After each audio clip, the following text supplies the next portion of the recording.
সেই পরীক্ষা বিভিন্ন ক্যাটাগরি হতে পারে। আপনার আমার পরীক্ষাগুলো আর্থিকভাবে হতে পারে, অর্থাৎ রব আমাদের যিনি মালিক তিনি আমাদের পরীক্ষা আমাদের সম্পদের উপর দিয়ে নিচ্ছেন, এমন পরীক্ষা হতে পারে। আবার কোনো পরীক্ষা ঈমানের উপর আসতে পারে, বিশ্বাসের উপর আসতে পারে, আমার ইবাদতের মধ্যেও আসতে পারে। আর্থিক পরীক্ষা কিভাবে একটু ব্যাখ্যা করে দেখি পারি কিনা। পবিত্র কোরআনে কারীমের মধ্যে আল্লাহ বলেছেন, ওয়ালা নাবলুওয়ান্নাকুম বিশাইইন মিনাল খাউফি ওয়াল জু'i ওয়া নাকসিন মিনাল আমওয়ালি ওয়াল আনফুসি ওয়াস ওয়াবাশশিরিস সাবিরিন।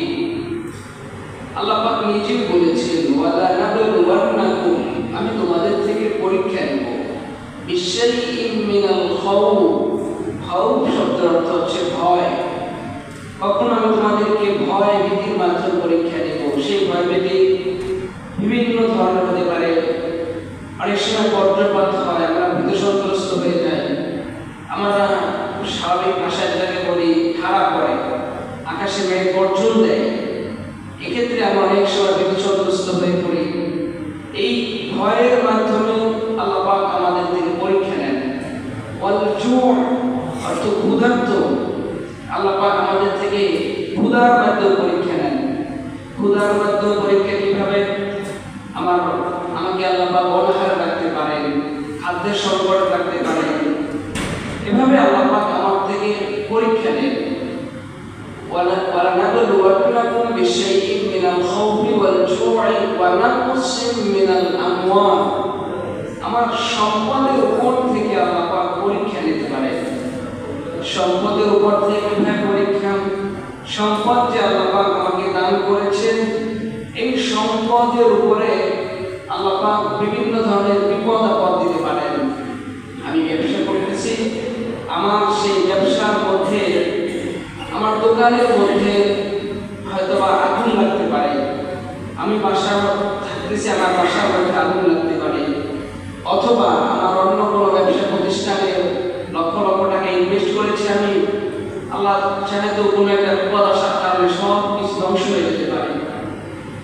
বিশাইইন মিনাল খাউফি ওয়াল জু'i ওয়া নাকসিন মিনাল আমওয়ালি ওয়াল আনফুসি ওয়াস সামারাত, আনফুস নিজের উপর কোনো বিপদ আসতে পারে, আমাকে আল্লাহ পাক কোনো অসুস্থতা দিতে পারে, আমার পরিবারের কারোর উপর কোনো অসুস্থতা দিতে পারে, বড় ধরনের কোনো বিপদ দিতে পারে। তো এই সব কিছু এখান থেকে আল্লাহ পাক পরীক্ষা নেন। কিভাবে পরীক্ষা?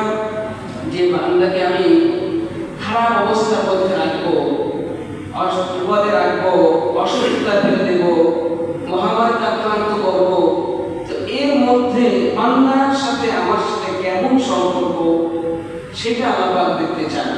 যে বান্দা কতটুকু আমার উপরে বিশ্বাস রাখে, কতটুকু ধৈর্য ধারণ করে, কতটুকু আমাকে ভালোবাসে, তো এইগুলো আল্লাহ পাক লক্ষ্য করেন।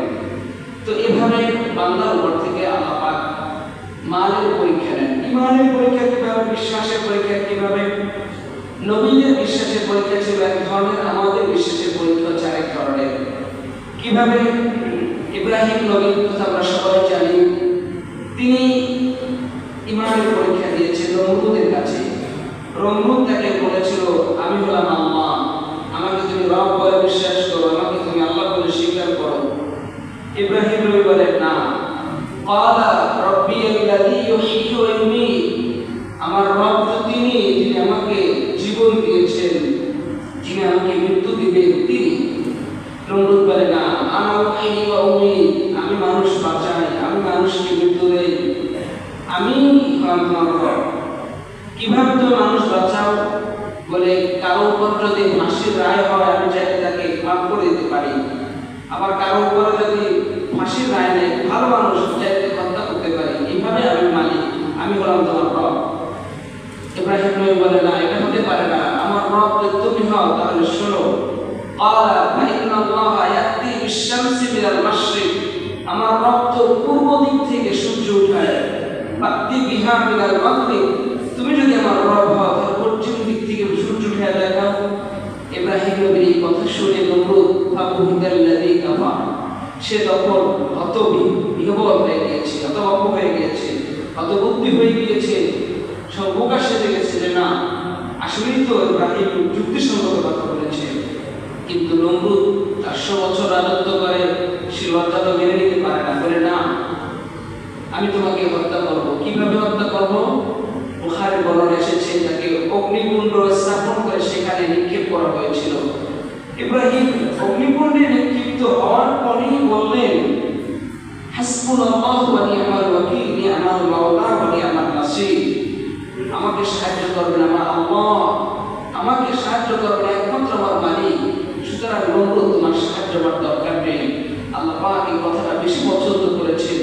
সঙ্গে সঙ্গে আসমান থেকে আল্লাহ পাক বললেন, আগুনকে ডাক দিয়ে বললেন কুলনা ইয়া নারু কুনি বারদান ওয়া সালামান আলা ইব্রাহিম, ইব্রাহিমের উপরে আগুন তুমি শান্তিদায়ক হয়ে যাও, ইব্রাহিমের উপরে তুমি আরামদায়ক হয়ে যাও। আল্লাহ পাক এই কথা আগুন কেমন শুনেছে, কিভাবে শুনেছে? আগুন, নমরুদ আগুন জ্বালায়, আমরা তো দেখি কেরোসিন তেল বা পেট্রোল দিয়ে আগুন জ্বালায় বেশি জ্বলে। নমরুদের জামানায় যেগুলো ছিল সেগুলো দিয়ে আগুন জ্বালাইছে, চতুর্দিকে আগুন জ্বলছে, কিন্তু ইব্রাহিম নবী সেই আগুনের মধ্যে বসেও নিরাপদে রয়েছেন।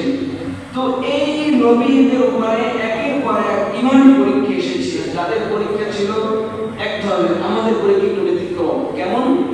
আমাদের পরীক্ষাগুলো হচ্ছে আমরা যদি নামাজ পড়ি, আল্লাহকে বলি, আল্লাহকে রব বলে স্বীকার করি, কেউ আমাদের উপর আক্রমণ করতে আসে না।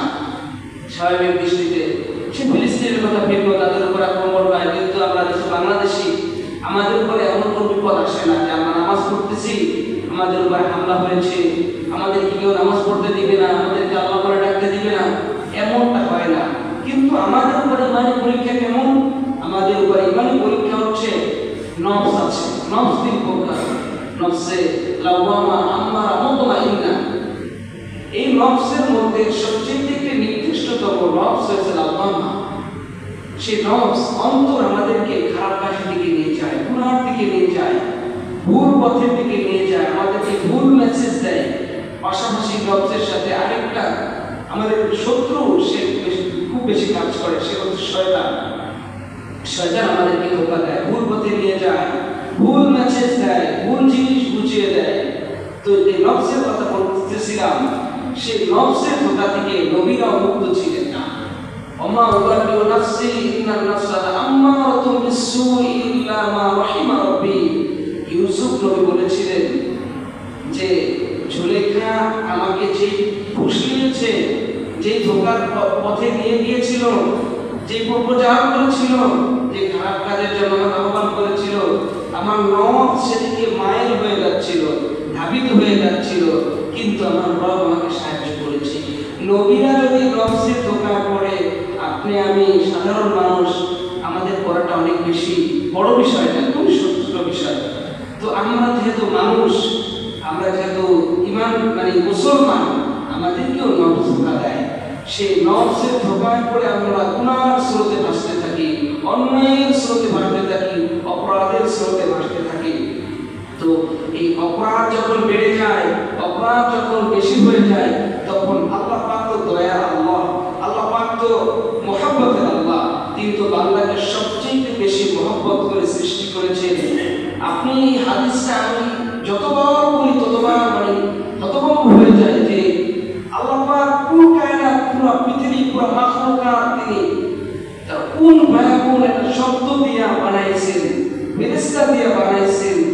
মানুষ যখন সৃষ্টির প্রসঙ্গ আসলো, তখন আল্লাহ পাক বললেন, হ্যাঁ ফেরেশতা তোমরাই মানুষ বানাও, তোমরাই মানুষ বানাও, কিন্তু আপনাকে আমাকে যখন ফেরেশতার গলা পর্যন্ত বানাইছে, এই পায়ের পাতা থেকে নিয়ে গলা পর্যন্ত তৈরি করেছে, তখন আল্লাহ পাক ফেরেশতাকে বলে, স্টপ, থামো, একটু থামো। আমার বান্দার সামনের অংশের মধ্যে, অর্থাৎ চেহারার মধ্যে, মাথার মধ্যে এমন একটা জায়গা আছে, ওই জায়গাটা দিয়ে আমার কুদরতি পায়ে বান্দা সেজদা দিবে, অর্থাৎ কপাল দিয়ে আমার বান্দা আমার কুদরতি পায়ে সেজদা দিবে। সুতরাং ওই কপাল আমি নিজের হাতে তৈরি করব। আল্লাহ পাক ফেরেশতাকে তার কার্যক্রম বন্ধ করা দিয়া আল্লাহ পাক নিজের হাত দিয়া, নিজের কুদরতি হাত দিয়া আপনার আমার চেহারা তৈরি করেছে। তাহলে একটু ভাবেন যে এই মালিক নিজের হাত দিয়া আপনাকে আমাকে তৈরি করেছে, সেই মালিক কতটা আমাকে ভালোবাসে, আপনাকে ভালোবাসে।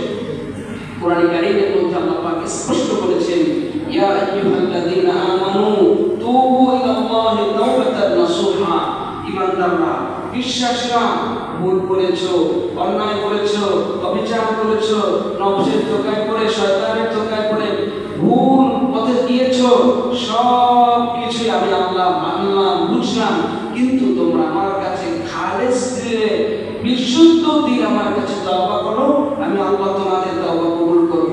এই কথা স্টেটমেন্ট আল্লাহ পাকের কেন? এই কথা মানে সিদ্ধান্ত আল্লাহ পাকের কেন? আল্লাহ পাকের একটা আলাদা বৈশিষ্ট্য রয়েছে। বান্দার সাথে আল্লাহ পাকের সাথে সবকিছু মিলে না, কিছু কিছু ব্যতিক্রম আছে। সেটা কেমন? যে আল্লাহ পাক বলেন, আমি তো আল্লাহ, আমার কাজ হচ্ছে ক্ষমা করে দেওয়া, আমার কাজ হচ্ছে মাফ করে দেওয়া। তুমি তো বান্দা, তোমার কাজ হচ্ছে অন্যায় করা, তোমার কাজ হচ্ছে ভুল পথে যাওয়া, শয়তানের কাজ হচ্ছে তোমাকে ভুল পথে নিয়ে যাওয়া। আমি তো আল্লাহ, আমার কাজ হচ্ছে তোমাকে ক্ষমা করে দেওয়া। আর তোমরা যদি অন্যায় না করো, অপরাধ না করো, গুনাহের পথে না যাও, তাহলে আমি আল্লাহ এমন একটা জাতি তৈরি করব, যেই জাতি দুনিয়ায় আসবে, আসার পরে সকালে অপরাধ করবে, আবার আমার কাছে সন্ধ্যাবেলা ক্ষমা চাইবে, আমি আল্লাহ সন্ধ্যাবেলা ক্ষমা করে দিব, আবার সন্ধ্যাবেলা আমার কাছে মানে সন্ধ্যাবেলা অপরাধ করে সকালবেলা ক্ষমা চাইবো, আমি আল্লাহ পাক সকালবেলা ক্ষমা করে দেব। কেন? আমার একটা নাম হচ্ছে আবিল তাওব, আমি হলাম তওবা কবুলকারী। আবিল যাম, আমার আরেকটা নাম হচ্ছে গুনাহ মোচনকারী। তোমরা যদি গুনাহ না করো, তোমরা যদি আমার কাছে ক্ষমা না চাও, তাহলে এই নাম দুটোর কোনো অস্তিত্ব থাকে না। না বান্দা, তোমরা তোমাদের কাজ হচ্ছে অন্যায় করা, কিন্তু অন্যায় হওয়ার পরে আমার কাছে যখন ক্ষমা চাইবা, তখন আমি আল্লাহ বা ক্ষমা করে দিব। আর এই ক্ষমা করতে আমার এত বেশি ভালো লাগে। আবার মিসাল দিয়ে, একটা উদাহরণ দিয়া মুফাসসির ইকরাম যারা তাফসীর করে তারা বুঝায় দিয়েছেন যে বান্দার অপরাধ যদি খাল, চিরেন ছোট ছোট খাল, খালের পানির সমান হয়, তাহলে আল্লাহ পাকের ক্ষমার সাগর, ক্ষমা হচ্ছে সাগরের পরিমাণ। আর বান্দার অপরাধ যদি সীমানা সাগরের পরিমাণ হয়, আল্লাহর ক্ষমা হচ্ছে মহাসাগরের পরিমাণ। বান্দার অপরাধ যদি পাহাড় সমপরিমাণ হয়, আল্লাহর ক্ষমা হচ্ছে আকাশ সমপরিমাণ। এভাবে বান্দার ক্ষমা যতই বেশি হোক, বান্দার অপরাধ যতই বেশি হোক না কেন, আল্লাহ পাকের ক্ষমার দরিয়া, ক্ষমার সাগর, ক্ষমার জায়গাটা অধিক বেশি প্রশস্ত। এই জন্য বিশ্বনবী, তিনি তো মায়ার নবী, তিনি দুনিয়ায় থাকাকালীন অবস্থায় আল্লাহ পাক তার সার্টিফিকেট দিয়েছে, বন্ধু আপনার সব গুনাহ মাফ করেছি। সেই নবী সকাল এবং সন্ধ্যায় 70 বার তাওবা করেছেন। আব্দুল্লাহ ইবনে আব্বাসের বর্ণনা তিনি বলেন, সামি'তু রাসূলুল্লাহ সাল্লাল্লাহু আলাইহি ওয়াসাল্লাম ইয়াকুল, আমি নবীকে এই কথা বলতে শুনেছি। কি বলতে শুনেছি? আল্লাহি ইন্নী লা আস্তাগফিরুল্লাহ ওয়া আতুবু ইলাইহি ফিল ইয়াউমি আকসারা মিন 70 মাররা। আমি নিজের কানে নবীকে কথা শুনেছি, বলতে শুনেছি যে নবী আল্লাহর কসম খেয়ে বলছেন যে আমি বিশ্ব নবী, আমি দৈনিক 70 বার ইস্তিগফার পাঠ করি। সুবহানাল্লাহ। অপর বর্ণনায় এসেছে নবীজি দৈনিক 100 বার ইস্তিগফার পাঠ করে। সেই ইস্তিগফারটাকে আস্তাগফিরুল্লাহ, দেখি আমার সাথে বলেন তো, আস্তাগফিরুল্লাহ। সবাই কিন্তু আমরা পারেন, ছোট্ট একটা বাক্য, কিন্তু এই বাক্যটা এত মালিকের কাছে প্রিয়, এত প্রিয়, আপনার সব গুনাহ আল্লাহ পাক ক্ষমা করে দিবেন। তো কেমন নবী যিনি দৈনিক ইস্তিগফার পাঠ করে, তার শানে আল্লাহ পাক আয়াত নাযিল করে দিয়ে বলেছেন, লিয়াগফির লাকাল্লাহু মা তাকদ্দামা মিন যামবিকা ওয়া মা তাআখারা ওয়া ইউতিম্মা নি'মাতাহু আলাইকা ওয়া ইয়াহদিয়াকা সিরাতাম মুস্তাকিমা। পয়গম্বর আরবি বিশ্বনবী মুহাম্মদুর রাসূলুল্লাহ সাল্লাল্লাহু আলাইহি ওয়াসাল্লাম, যাকে সৃষ্টি না করলে আমার আল্লাহ পাক কুল কায়নাত, আসমান জমিন পাহাড় পর্বত কিছুই তৈরি করত না, ওই আল্লাহ পাক ওই নবীর শানে, তার বন্ধুর শানে আয়াত নাযিল করে বললেন, লিয়াগফির লাকাল্লাহু মা তাকদ্দামা মিন যামবিক ওয়া মা তাআখার। বন্ধু, আপনার জীবনের সামনের পিছনের সব গুনাহ আমি ক্ষমা করে দিয়েছি। ওয়া ইউতিম্মা নি'মাতাহু আলাইকা, আপনার উপরে আমার সকল নিয়ামত পরিপূর্ণ করে দিয়েছি। ওয়া ইয়াহদিয়াকা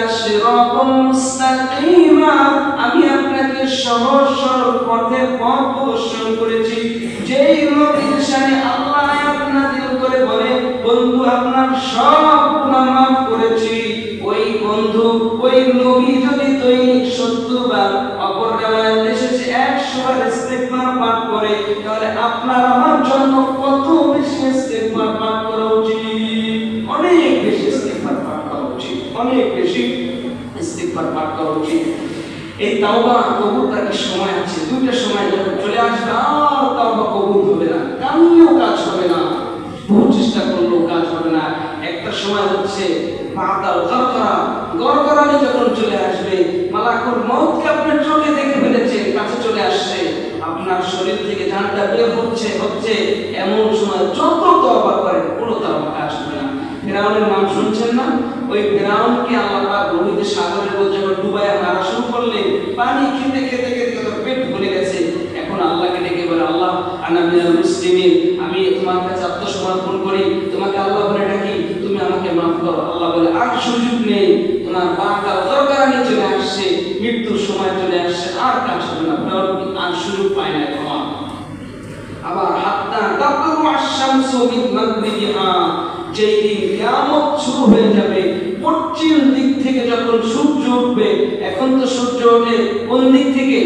আমার কথা বুঝতেছেন? কোন দিক থেকে সূর্য ওঠে? পূর্ব দিক থেকে। কিয়ামতের যখন সন্নিকটে চলে আসবে, কিয়ামত যখন ঘনিয়ে আসবে, তখন সূর্য উঠবে পশ্চিম দিক থেকে। হাত্তা তাতলু আশ-শামসু মিন মাগরিবিহা, পশ্চিম দিক থেকে যেই দিন সূর্য উঠবে, ওই দিন বহু চেষ্টা করলেও আপনার আমার তাওবা কবুল করবে না।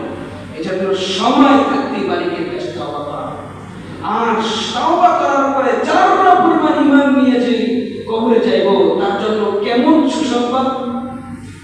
পয়গম্বর আলাদুল হাদিসের মধ্যে এসেছে, একজন জাহান্নামী ব্যক্তি জাহান্নামে জ্বলার পরে তার সব আযাবগুলো যখন শেষ হয়ে যাবে, শেষ হওয়ার পরে শুধুমাত্র জাহান্নাম থেকে কেবলমাত্র আল্লাহ পাক জাহান্নামের আগুনটা বন্ধ করবে, এখন পর্যন্ত তাকে জাহান্নাম থেকে বের করে নাই।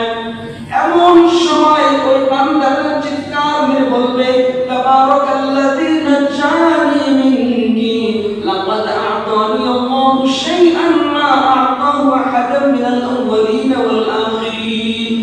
কেবলমাত্র জাহান্নামের ব্যক্তির উপর থেকে শুধুমাত্র জাহান্নামের আগুনটা বন্ধ হয়েছে, তাকে এখনো জাহান্নাম থেকে বের করা হয় নাই, তাকে জান্নাতেও প্রবেশ করানো হয় নাই। ওই বান্দা চিৎকার মেরে বলবে, আল্লাহ আজকে সব প্রশংসা তোমার, আজকে সব প্রশংসা তোমার, নাজ্জানি মিনকি, তুমি আমাকে এমন জায়গা থেকে মুক্তি দিয়েছো, এমন আরামদায়ক জায়গার মধ্যে প্রবেশ করিয়েছো, আরামদায়ক জায়গার মধ্যে আমাকে রেখেছো।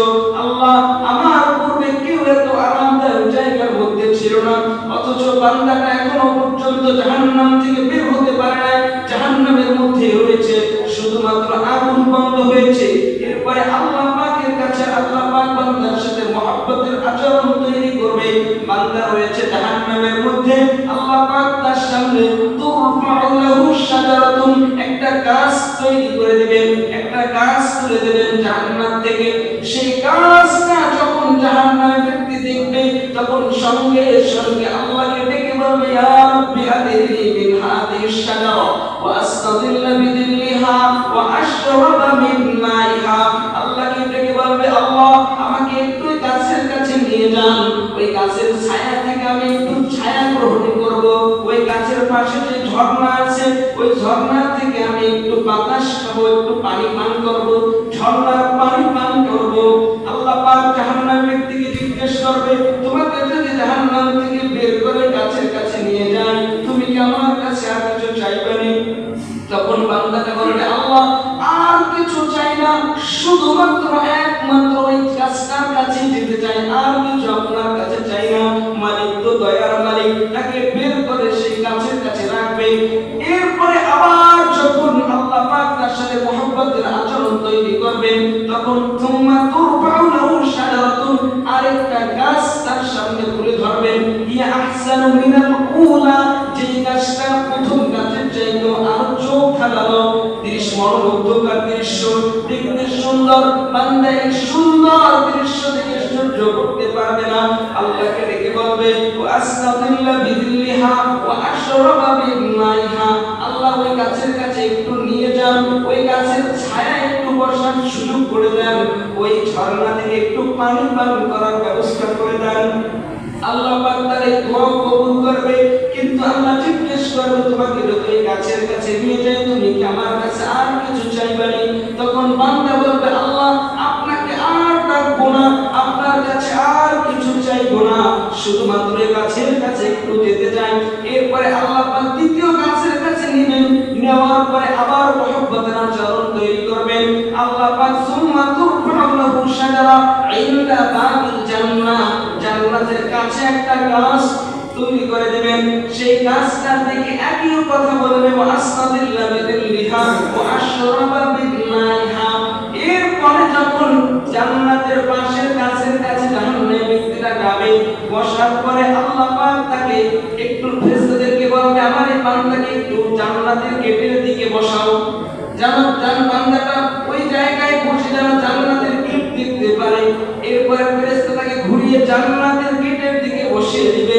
বসানোর পরে এরপরে সেই জায়গায় বসার পরে বান্দাটা এখন জান্নাতি ব্যক্তিদের কথোপকথন শুনে আল্লাহ তখন বলবে, আল্লাহকে ডেকে বলবে আল্লাহ এইবারই আমি আপনাকে ডাকবো, আর কখনো ডাকবো না, আপনি মেহেরবানি করবেন, আদখিলনিহা, আপনি আমাকে একটু জান্নাতে ঢুকায় দেন, আপনার কাছে আর কিছু চাইবো না। আসমানের মালিক ওই বান্দাটাকে জিজ্ঞেস করবে আইয়ুরদিকা আন উ'তিয়াকা দুনিয়া মিসলাহা ওয়া মিসলাহা, বান্দা আমি যদি তোমাকে 10 দুনিয়ার সমপরিমাণ একটা জান্নাত দেই তুমি কি খুশি হবে? তখন বান্দা আল্লাহকে বলবে আতাস্তাহজিউ মিন্নি ওয়া আনতা আরহামুর রাহিমিন, আপনি আমার মালিক, গোটা পৃথিবীর মালিক, আপনি আমার সাথে ঠাট্টা করেন। মানে বান্দাটা তখন হতভম্ব, আল্লাহ আপনি আমাকে জাহান্নাম থেকে বের করেছেন, এটাই তো আমার চেয়ে বড় পাওনা, আপনি আমাকে 10 দুনিয়ার পরিমাণে জান্নাত দিবেন? বান্দা বলবে আল্লাহ আতাস্তাহজিউ মিন্নি, আপনি আমার সাথে ঠাট্টা করেন? তখন আল্লাহ বলবে না বান্দা, হাদিসের মধ্যে এসেছে ওমিসলাহা ওমিসলাহা ওমিসলাহা শব্দ 5 বার আসছে, যে 5 দুনিয়া সমপরিমাণ একটা জান্নাত বান্দাকে দেবে। সুবহানাল্লাহ। আরেক বর্ণনা এসেছে ওয়ালাকা আশারাতু মিসলাহা, 10 দুনিয়া সমপরিমাণ একটা জান্নাত আল্লাহ পাক আপনাকে দেবে। বলে সুবহানাল্লাহ।